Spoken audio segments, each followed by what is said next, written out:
Hi guys, hold on for a second. Before we proceed to the video, I have something very important to tell you. Professor John Vikofas has published his new book in collaboration with Little French Media, and the title of the book is Neoliberalism, Inequality, and Authoritarianism. This book details how neoliberalism impacts the geopolitical economy in the 21st century. You can buy it from Amazon and the link is in the description. Thank you.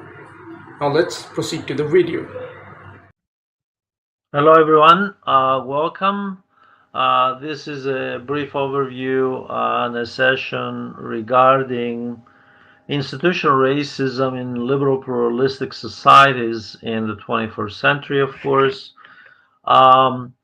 The concept of race, by the way, if one looks at history going back to ancient civilizations from the earliest in Mesopotamia to Egypt, Greece, Rome, really they did not have the same concept of race that we do.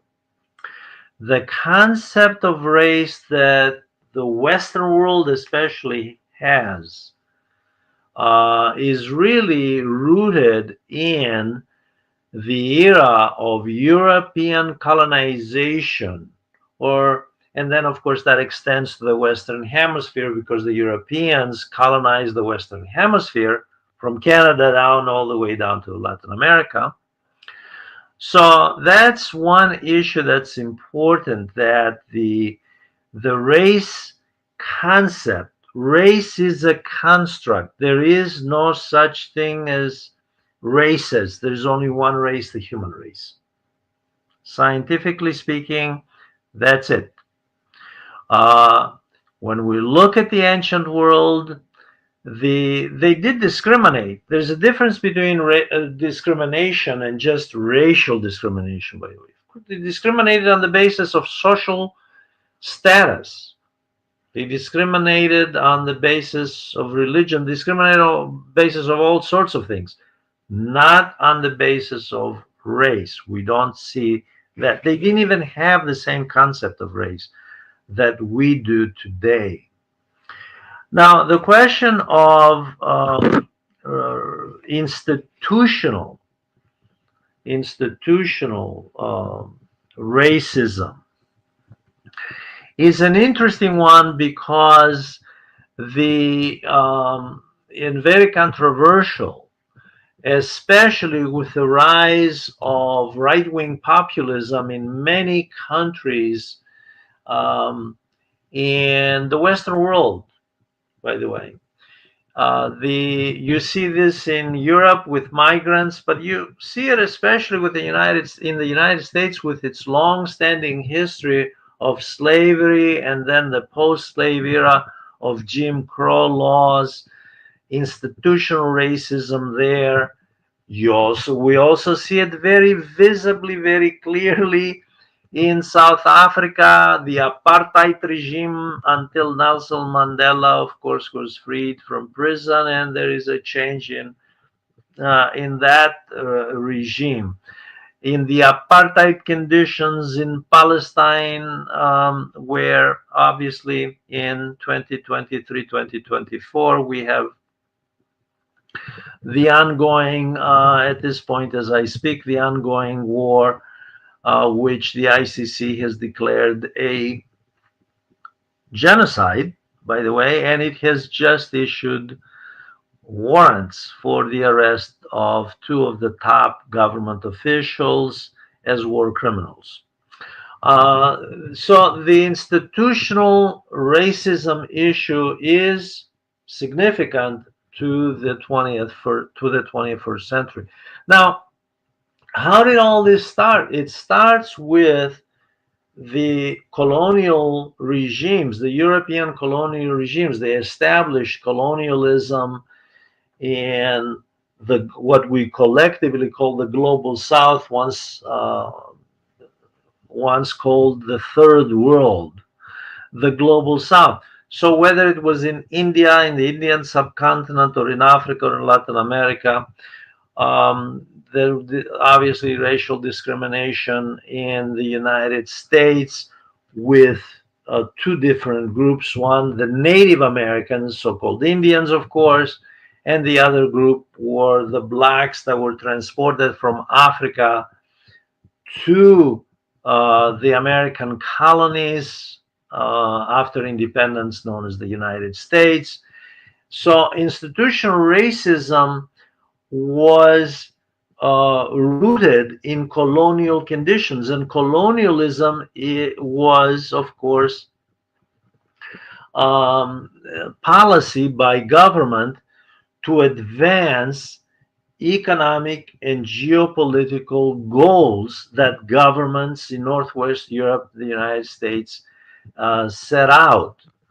So what we have here is something that was created as a result of government policy. However, there was a culture of institutional racism built around it. There were actually books, and there were people who were taken seriously as scientists, as great thinkers in the 19th and even in the 20th century, who were unashamed racists, and their works were taught in schools. People who embraced social Darwinism, which influenced, by the way, various far right political ideologies from the Third Reich, Nazism, in other words, to various dictatorships. And of course, there was an influence in Zionism, which obviously prevails once the state of Israel was created after 1948. So we have in various parts of the Western world institutionalized racism, and this means discrimination on the basis of skin color.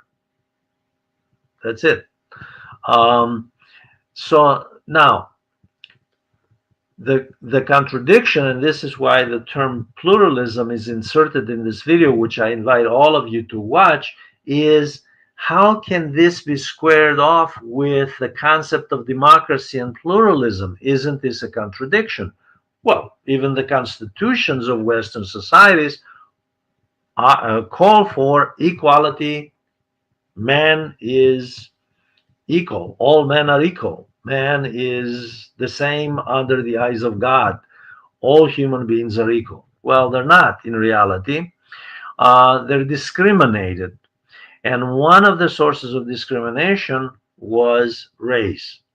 Now, racial discrimination was a manufactured concept to serve the elites within a society, within a Western society, invariably with it. Not, by the way, Japanese were racist too. They felt that they were superior to the rest of the Asian population, whether it was Koreans or the Chinese. So racism was not necessarily confined to the West. It was also something that we see in Japan. Now, as far as, because the West was dominant, because it controlled so much of the global South, many parts of the global South, institutionalized racism was manifested in everything from language to culture, and language is part of culture. It was manifested through religion, which is also part of culture, manifested in manifested in hiring workers, manifested in business, manifested in the payment, the compensation of workers, manifested in which hotels in many, hopefully this doesn't take place anymore, anywhere on the planet, but there was a time where there were separate toilets for blacks and whites in a number of countries, from South Africa to the United States. So you have basically institutionalized racism that pervades in the mainstream of society, from educational institutions which did not accept blacks. By the way, higher education disintegration um, is one issue that is part of institutionalized racism.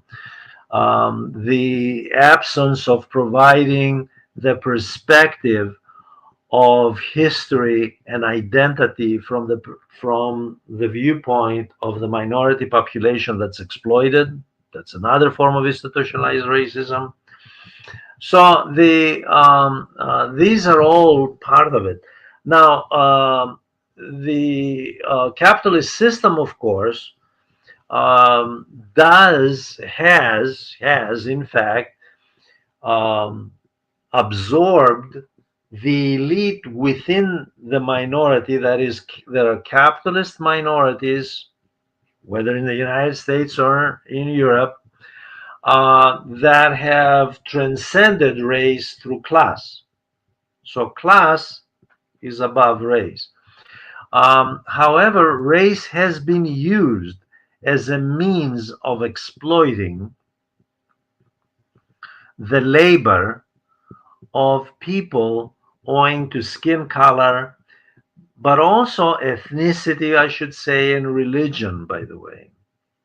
I invite you to take a look at this video for a lot more detail, ask questions, write comments, and by all means, join this channel. This is an educational channel which my very good friend Asad Alim manages. Thank you for watching.